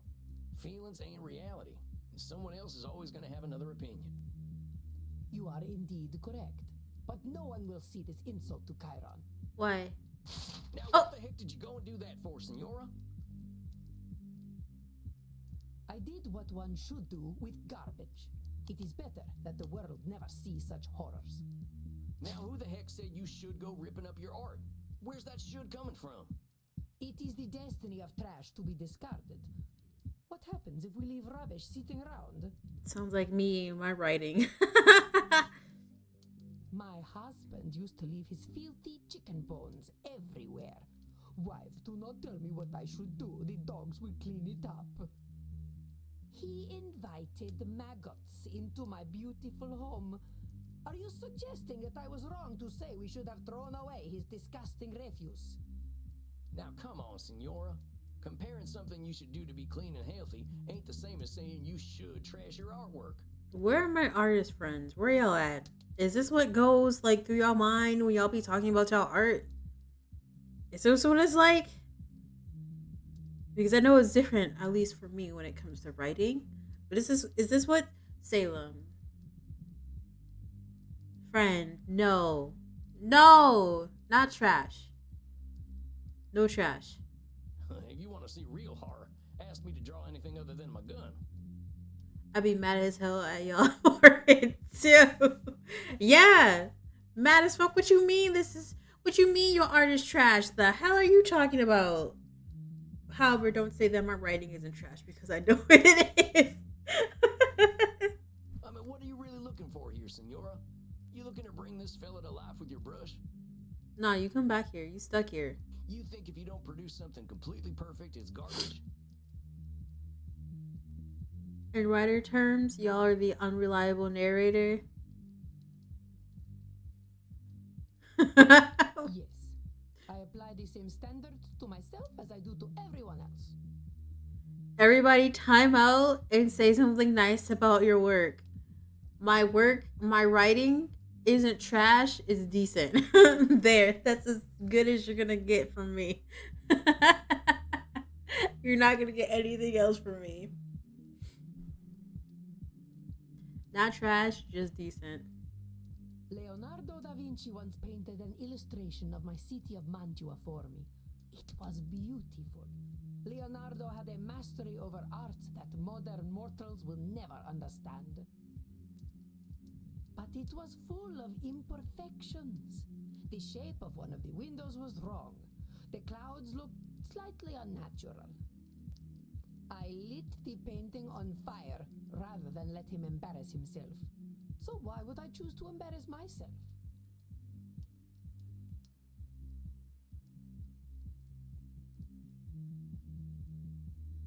You lit a Leonardo da Vinci on fire?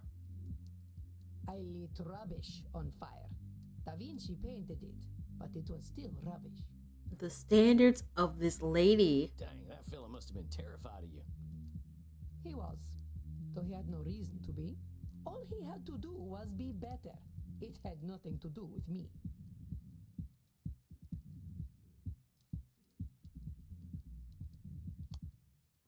Isabella's moods have consequences, though she is loath to admit responsibility. He was, though he had no reason. Nope. Isabella's moods have He was. Senora, with all due respect, are you kidding me? That fella was afraid of you, not a failure. What would have happened if you hadn't lit his painting on fire?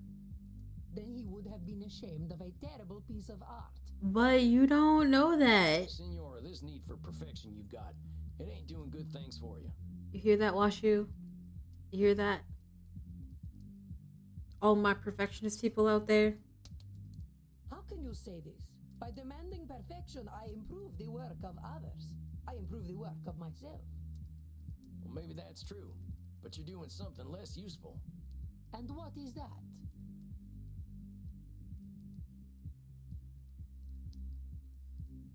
Senora, your standards are way too high. There ain't no way anyone can reach them. So you keep saying. But there is nothing wrong with setting a high standard. The problem is the low standards of others. Ma'am, you said you were feeling delicate. I don't think you feeling delicate because right now you coming off real strong. It is shameful to not strive for greatness. I will not tolerate your setting low standards. Where is Janae with the squeezing one? The what was it, the squeezing of the goldfish?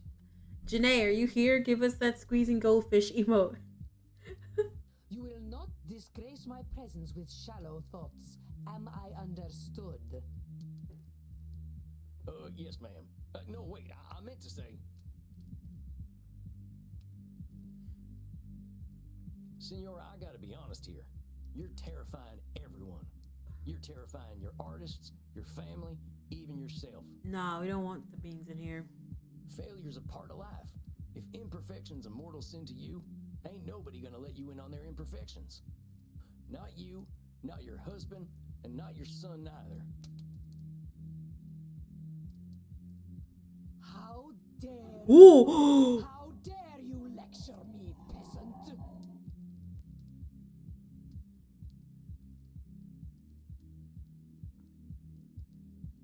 How dare you suggest that I was anything less than the perfect mother to my Federico? You worm! Ho sputato sulla tomba di tua madre! Vi maledico alle vele più profonde dell'inferno! Please? Federico loved me. He knew that I knew what was best for him. Pull out your cognitive distortions now and I will tear your head from your neck. She did say she was feeling delicate, and if I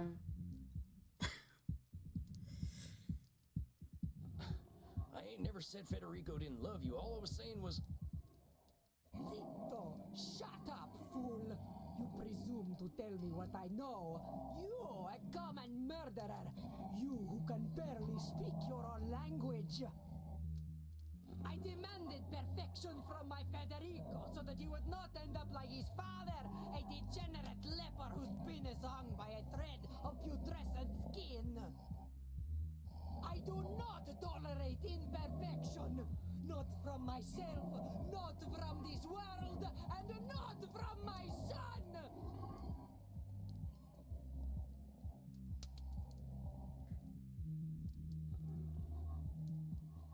I still hear it. Okay. Whatever that distortion is, scratching at my brain right now.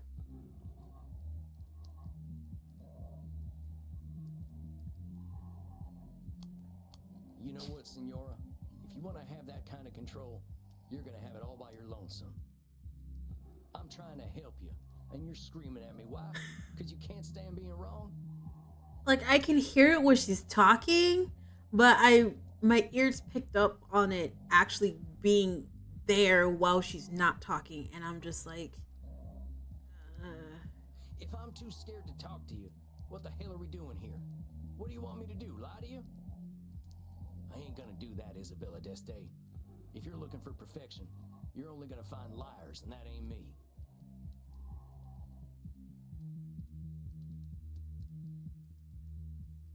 I'm sorry. I'm so sorry. I know you are right.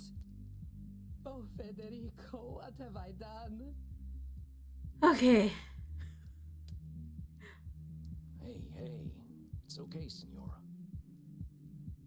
He barely spoke to me when he came back from the Vatican. Every time I asked him how he was, he would say, I am fine, mother. Of course he knew better than to talk to me. His father never did.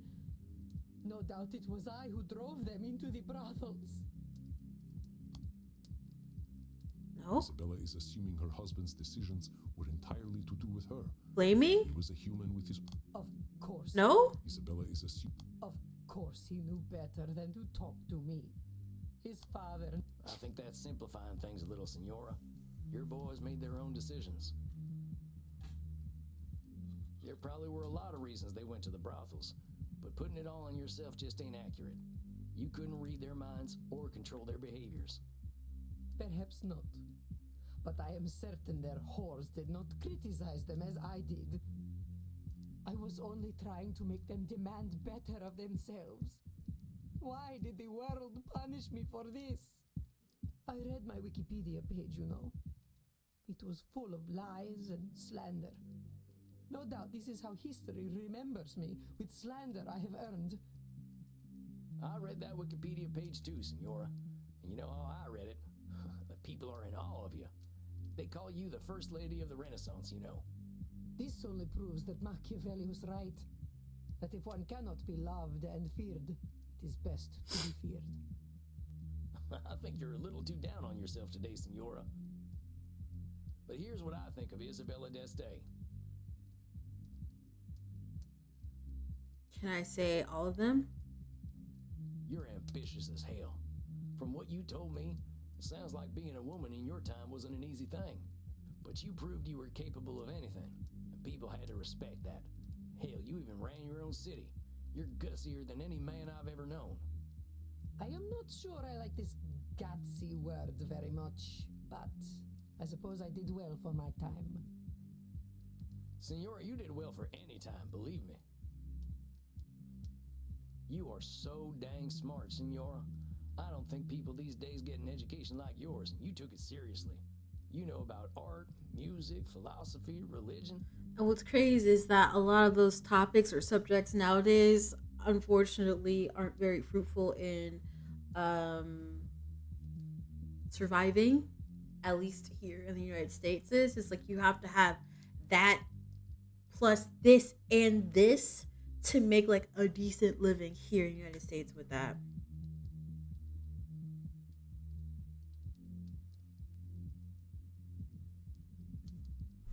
Of course, I know much about physics, biology, and mathematics as well.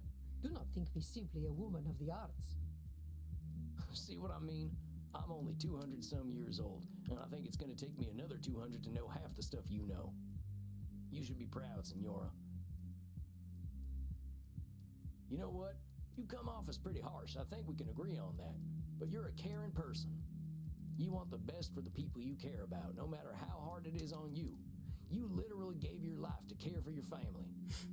No one has ever called me a caring person before. Am I wrong? Going through death for family seems like you care a lot. A little too much, perhaps. I ain't gonna disagree with you there. Pardon me for saying so, but I see why people were falling over themselves to paint you. You got grace and style such like I ain't never seen back home, not even at a fancy cotillion. Those ladies would probably kill to have your fashion sense. What the hell is a cotillion? Well, thank you for saying so, Sam. It is gratifying to know that my eye for fashion is noted. I certainly know how to wear a hat. Well, that thing looks great on you. I doubt I could wear it half as well. That is certainly true. Ma'am, you didn't have to agree with me, please. You have been so kind to me. Kinder than I have been to you. You deserve kindness. And you deserve to give yourself some kindness too. Remember, everybody, be kind to yourself. No one has ever spoken to me the way you do. I suppose I never allowed them to. Sam, I know I am old. I know I am difficult. But would you ever consider a woman such as I? These vampires are extremely flirty. Because Lunaris was just like, lay back and take my gifts I'm going to give you. And now she's just like, would you date someone like me? Oh my gosh, Sam. Sam.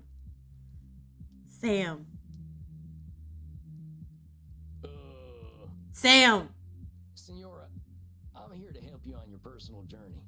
Let's not complicate that. Of course. I am just being foolish. I am so used to people being afraid of me that, of course, I fall for the first person who is not.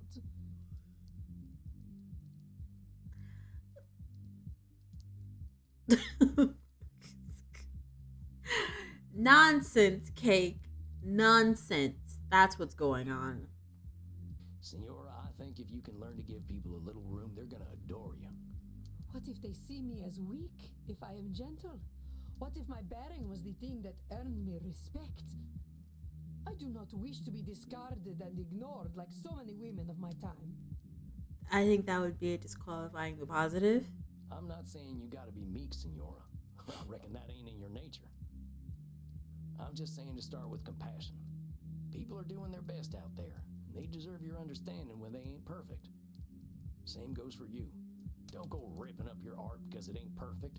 Nobody's expecting that from you or anyone, not even Da Vinci.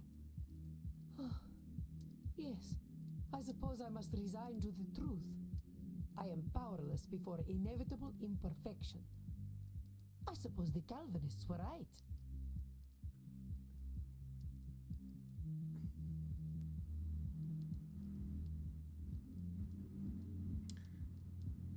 Is that another control fallacy or is that emotional reasoning? Also, what is going on outside?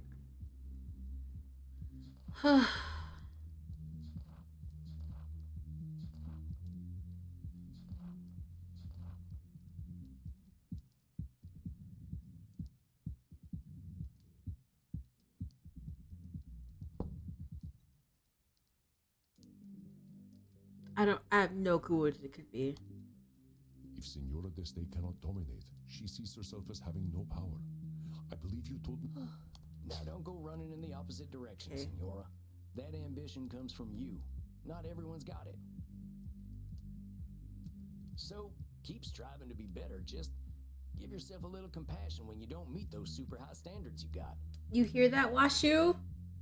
You hear Sam? He talking to you. And there ain't nothing wrong with holding other people to a high standard neither. We ain't gonna be gods, but it's good to have ideals. I believe you are wiser than I, Sam Walls.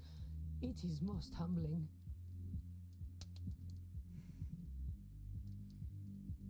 Yeah, your excuses. A slow horse who can still get his carrots is quicker than the ones who run past him. And then you say something like that, and I am no longer quite so humbled. But ma'am, that's all Sam knows. Don't be humbled by me, Senora. I'm a simple man, just a more honest one these days. Look, let's remember what brought you in here in the first place. You saw that Space Wars movie and all its problems, right? I want to give you a challenge. I want you to find a piece of art to like. Anything. A painting, some music, a movie, heck, even a video game. And you enjoy that thing for what it is, not hate it for what it isn't. Video games are not art. I'm disappointed. I'm disappointed. I'm disappointed, Isabella. I'm disappointed. Do you know that, Senora? I bet there's lots of video games with redeeming value. One of my clients plays a whole bunch of them. I do not think they are for me. Well, fair enough. Just find something, and we can talk about it next time. You can use the internet. I hear it's full of lists of things people like. Tier lists. Very well. I will do this then. Sam, thank you for being so kind to me. Man, you were about to like rip my head off. Well, I'll thank you to join me in being kind to you, okay, Senora? I'll see you in a few weeks. Yes. Well then. Goodbye, Sam. Until we meet again. Adios, Senora. Well, well. A confession of love from the First Lady of the Renaissance. Oh, shucks, she ain't in love with me. I know, I am teasing. But I am impressed, Samuel. You warmed her dead heart. It was touch and go there for a bit. I thought she really was gonna rip my head off. Sam, you got a blicky. What are you talking about? But you were not afraid, as she said. They make strong men in the American West.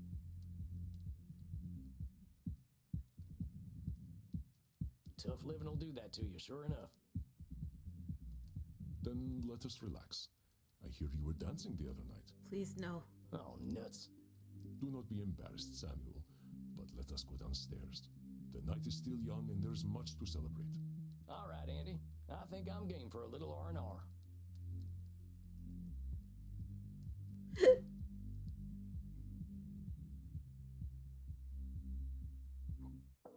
Oh, excuse me. Crimson, sweet sanguine. Tonight we are celebrating. Oh, he down here with us.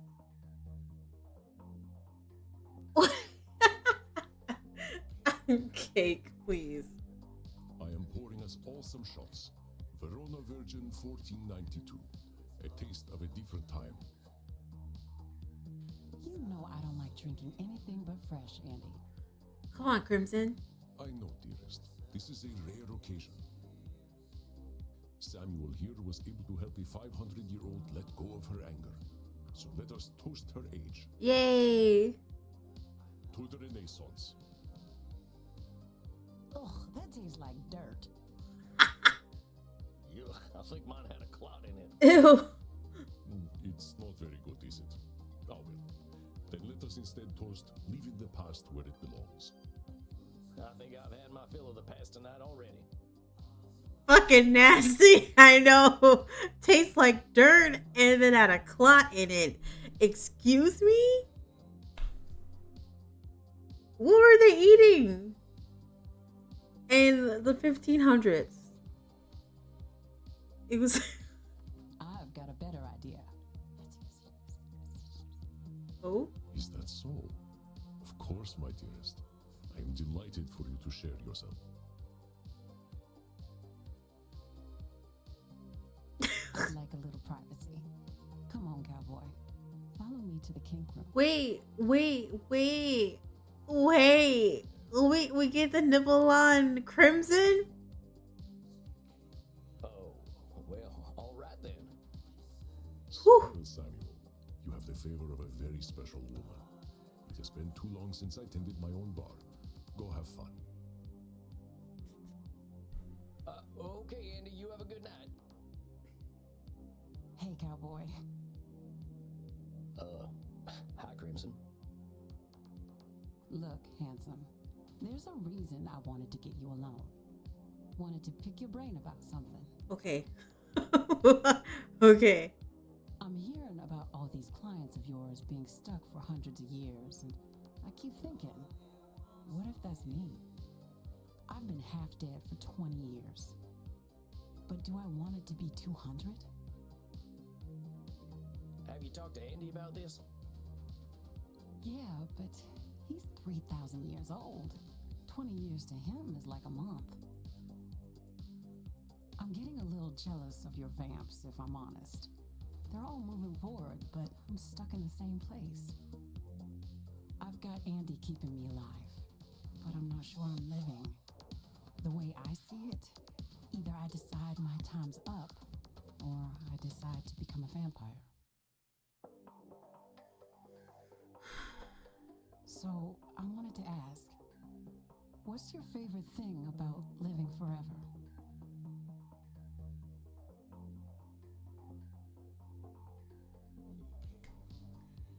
What are we talking about? Are we talking about freedom? Are we talking about the new perspectives? Or are we talking about time? What are we going to say?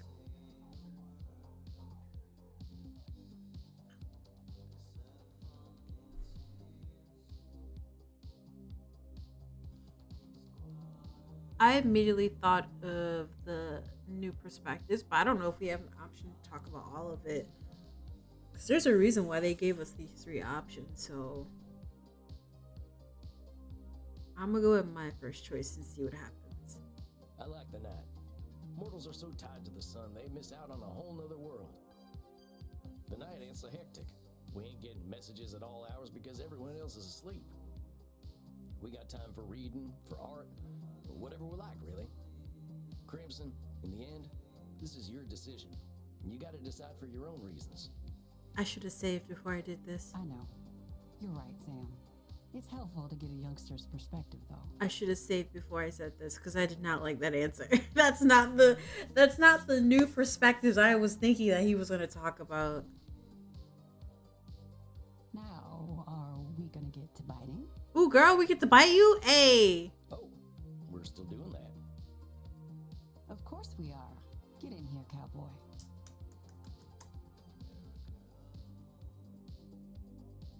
Ow, maybe you could take that collar off. Wait. I only take the collar off for Andy. You're just gonna need better aim. I'm afraid of cutting the roof of my mouth open with that collar. Am I... Come on, cowboy. Relax. Take it slow.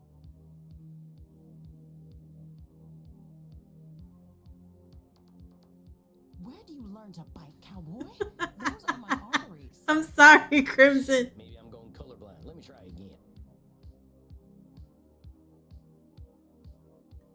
Ow, maybe you could take... I only take the collar off for Andy. You're just gonna need better aim.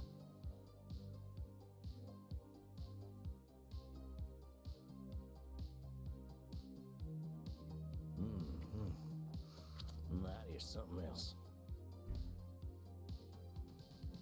Not bad, cowboy. But you don't need to bite. Just let your teeth sink in next time. There's a next time. There's a next time. If your partner is relaxed, they'll just slide right in.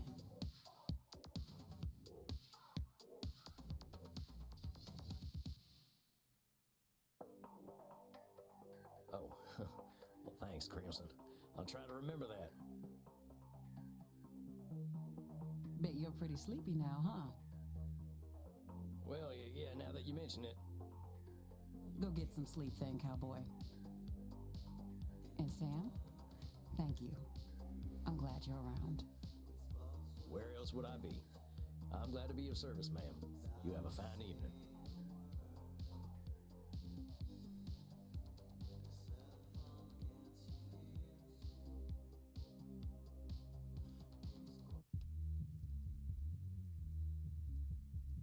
Samuel, good evening.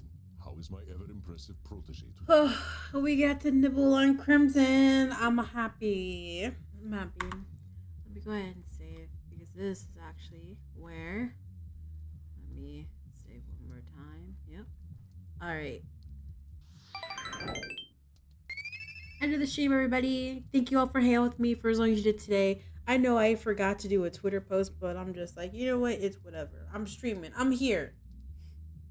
Thank you all for hanging out with me for as long as you did today.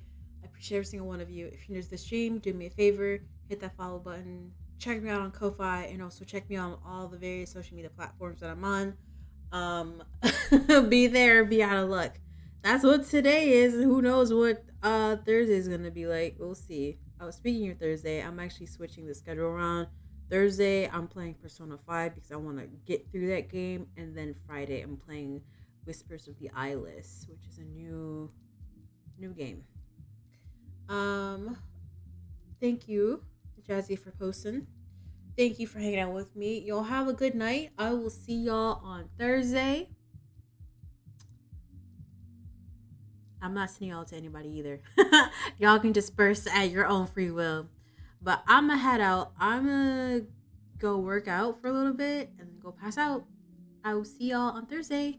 Have a good night, y'all. Bye.